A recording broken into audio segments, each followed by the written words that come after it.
is to have a really good first half closure. Anyway, we had such magnificent first half closure from Steve Crowther that obviously most people think, that chunk of people think that the meeting's actually over. Anyway, I'm going to try and start again on that basis.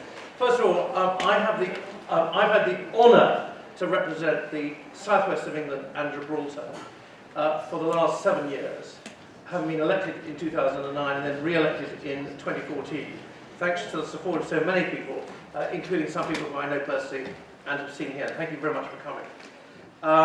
I do actually, what they call the southwest is much bigger than what everyone else calls the southwest, because it includes Gloucestershire and Wiltshire as well. So it goes all the way from Swindon to Penzance, and also east-west, and also goes north-south. It goes all the way from Tewkesbury to Bournemouth. However, I live actually quite close to here, and I come to Newton Abbot quite a lot, because I very often go to Jackson's, the fishmongers. And there's a reason, there's two reasons for going there. One is it's a very good fishmonger. But the reason which is rather more relevant today is there aren't very many fishmongers around. And I'm old enough when I remember that there was a fishmonger, at least one, maybe two, on almost every high street. Well, there's hardly any high streets properly functioning in the UK now, and certainly there's very, very, very few fishmongers. And there's a reason for that, and I'm sure we all know who it is. It is the devastation that's been brought to us by the common fisheries policy.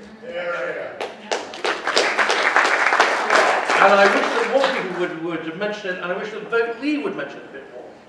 Now, several people may have heard me talk about trade with massive numbers of slides. I'm delighted to report on this occasion there's only going to be one slide, which is there, which I'm going to come to in about 6 or 7 minutes. It's just going to sit there gently. And I've been asked to say, what would it look like on Brexit, which is looking more and more likely. Now, I don't know if anybody here has read the book or seen the films of Lord of the Rings. Well, in case you, even for those who actually haven't, there are 3 volumes in Lord of the Rings, but it's almost all about what happens. It's almost all about the ring being destroyed, with almost nothing on what happened after the ring was destroyed. So let us take a look at the UK after Brexit.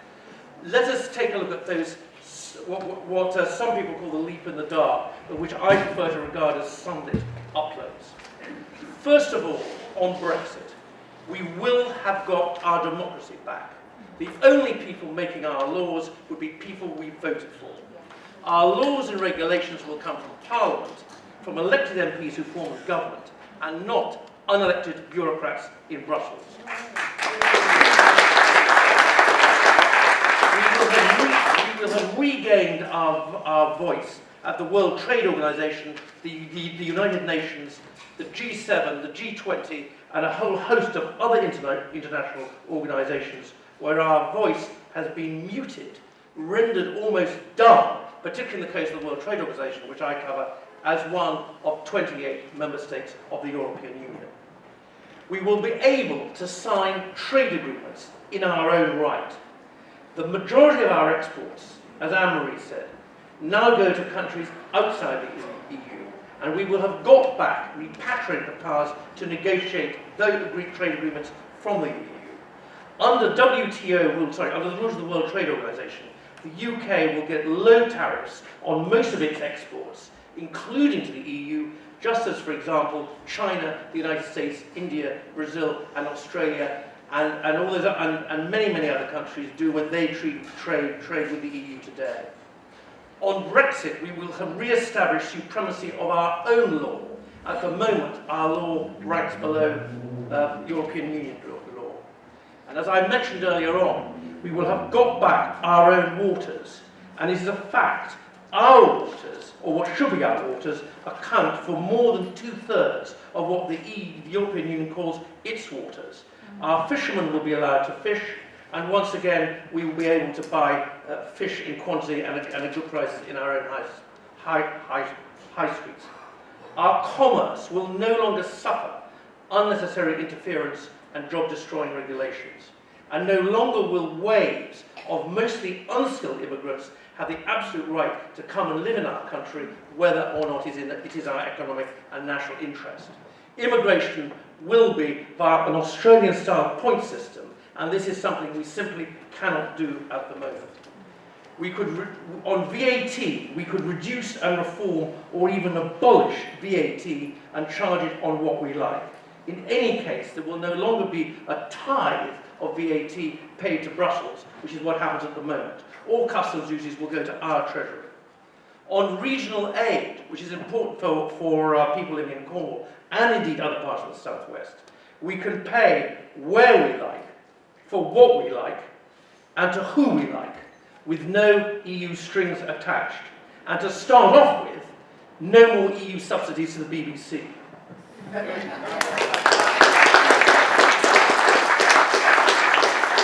But we are in now, so let's take a look at what we're actually paying out. First of all, there are the direct fees, which have been flogged to death by various people. But these aren't the real costs. The real costs are the indirect costs. There's the common fisheries policy, which I mentioned earlier on. There's the cost of the common agricultural policy, which is there for the benefit of French and Polish farmers, mostly. And there's the huge cost of EU regulation. Because don't forget, it's less than 12.5% of our economy is accounted for by exports to the European Union. Nevertheless, 100% of our economy is subject to EU regulation. Regulations which, moreover, our UK civil service rigorously enforces, indeed sometimes more than that. We've all of us heard the term, which I wish I'd coined, gold plating, because that's what very often happens. Outside the UK, the EU would be financially stronger and better off. Now to trade, which Anne-Marie addressed very, very ably, but it's been my specialist area for the last 6 years. I've just really got a couple of key facts to share with you here. Many people suggest or imply, bizarrely, that on Brexit, all our trade with the EU will cease.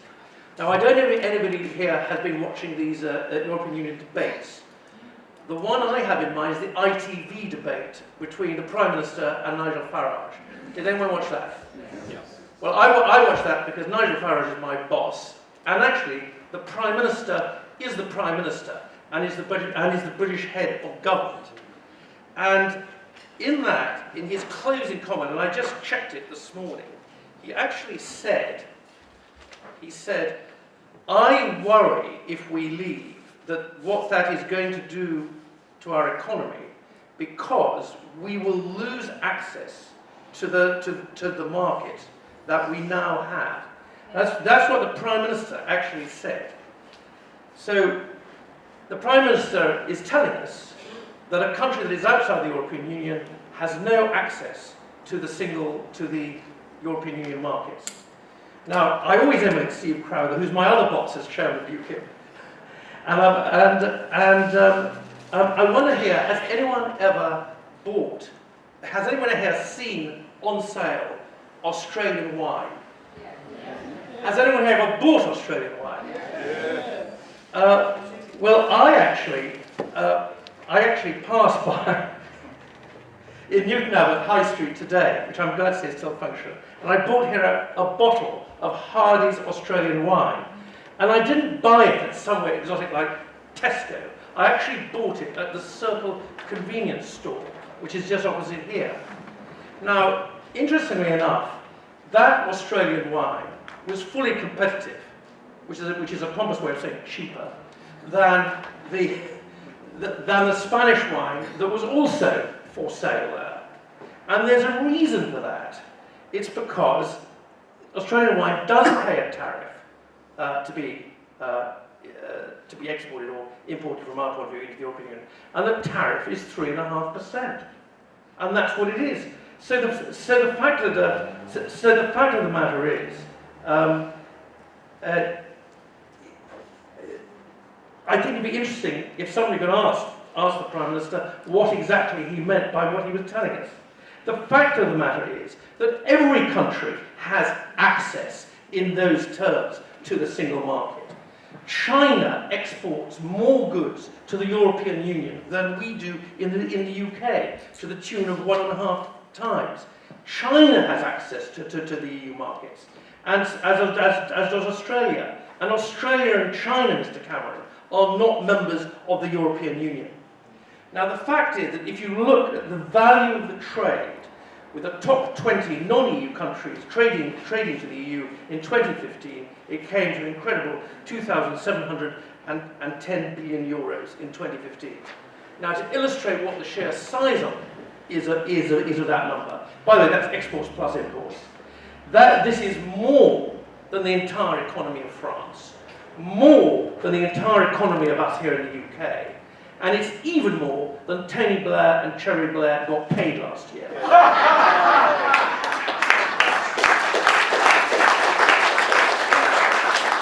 The fact is, the facts are very clear. Ref this bottle of wine I bought, the £6.25 at the Circle convenience store, which is just across the road. A country does not have to be a member of the European Union for its businesses to trade successfully, and have comprehensive access to EU markets.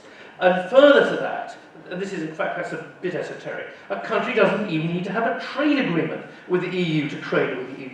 The three biggest exporters to the European Union, the United States, Russia and China, do not have trade agreements. Indeed, 6 of the top 10, 11 of the top 20 exporters to the European Union do not have trade agreements.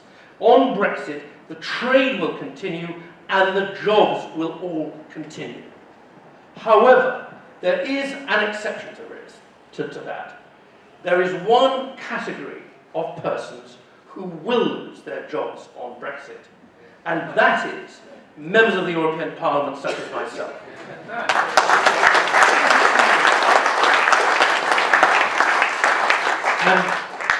And perhaps a few lobbyists, but they'll have to probably relocate to Westminster.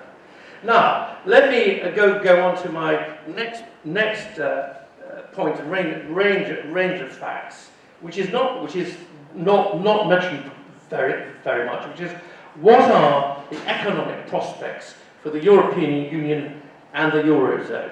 Well, to start off with here, if anyone has been to tear themselves away from the content of what they say, this slide's been sitting here.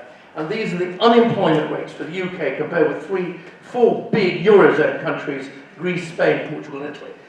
Now, if you look at that, broadly speaking, youth unemployment in the UK is around 20%. Much too high, ought to be lower. Hopefully the government will do something about it. However, in Italy, it's over 40%, and that's Italy as a whole. In Spain, it's over 50%. And in Greece, it's approaching 60%. So if you're a young person in any of those countries, between the ages of 18 to 25, your prospects of getting a job are not very good at all. Now, more than that, if you look at the European Union,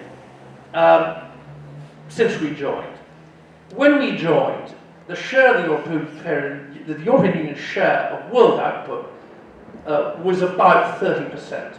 Pretty big, actually. It's now 18%.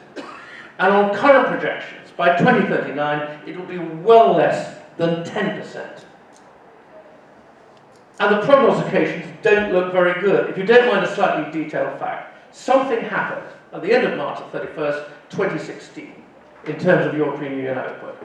In terms of, Eurozone output, which is slightly different. What happened is that the output of the Eurozone, March 31st, first quarter of 2016, equaled the same level it was at the equivalent time in 2008. So the fact of the matter is that they've been flatlining for 8 years. And within that, and the Eurozone includes Germany, within that, there are certain countries, like Italy, where the Italian economy has contracted by over 8% since 2008. The fact of the matter is that the economic prospects for the EU and the Eurozone are absolutely dismal, and there isn't an economic argument for being in with them. Now, the Eurozone crisis, you may be remembering about Greece. The crisis hasn't gone away. All that's happened is that people have stopped writing about it. And worse than that, there's a Eurozone crisis in Italy coming up just around the corner, and we'll be hearing a lot more about it after June the 23rd, whatever the position, whatever the result of the referendum. But all this is justified on the basis of influence, the great influence that we have in the European Union. I remember the Prime Minister saying the same debate which I referred to, saying we've got to fight and stay. But I just point this out as a question of fact. There are 751 MEPs in the European Parliament. Out of that, we have 73. That's less than 10%. And even if all the MEPs vote together, the fact of the matter is that we can't block anything. We can't block anything. We're constantly overridden. In the Council of Ministers, we have less than 13% of the votes.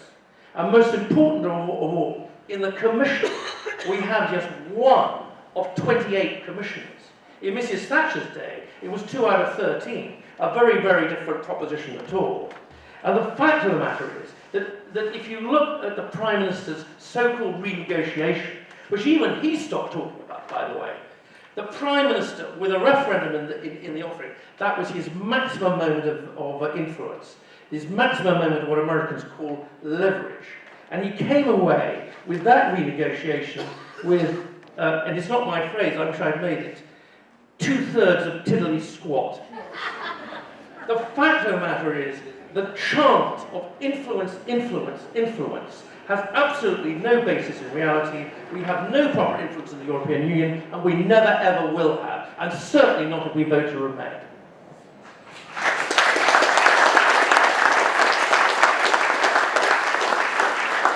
But it's not entirely, but it isn't fundamentally about economics. It's not even about trade, which I've devoted the last 7 years of my life mostly to aggression. It's really about our sovereignty, our ability to govern ourselves. And we've already given so much of it away.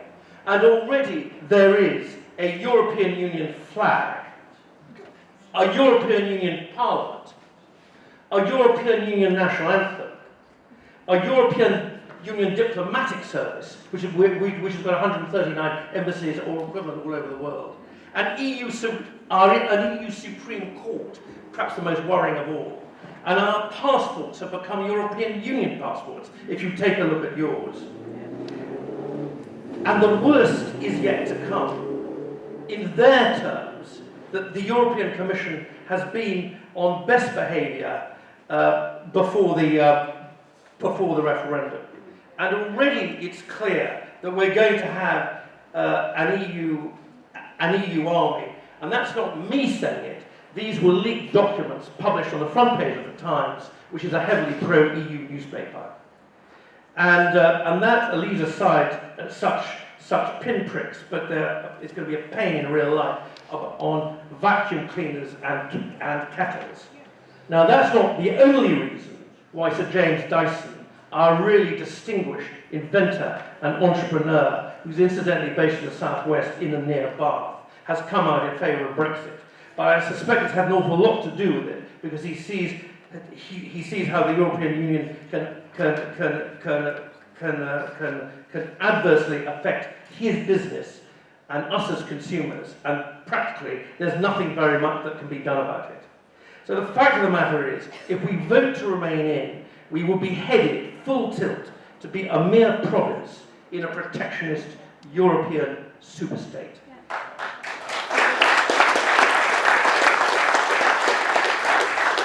So the fact of the matter, we must take back control of our ability to manage our own destiny. So I'm going to end up on the 400th anniversary of Shakespeare's death, with apologies to Nicholas Sturgeon and the Scottish government. To a quote from a line from one of his from one of his less well-known plays, which said, and this was written in Elizabethan times, but about the 14th century. It said, that England that was wont to conquer others hath now made a shameful conquest of itself.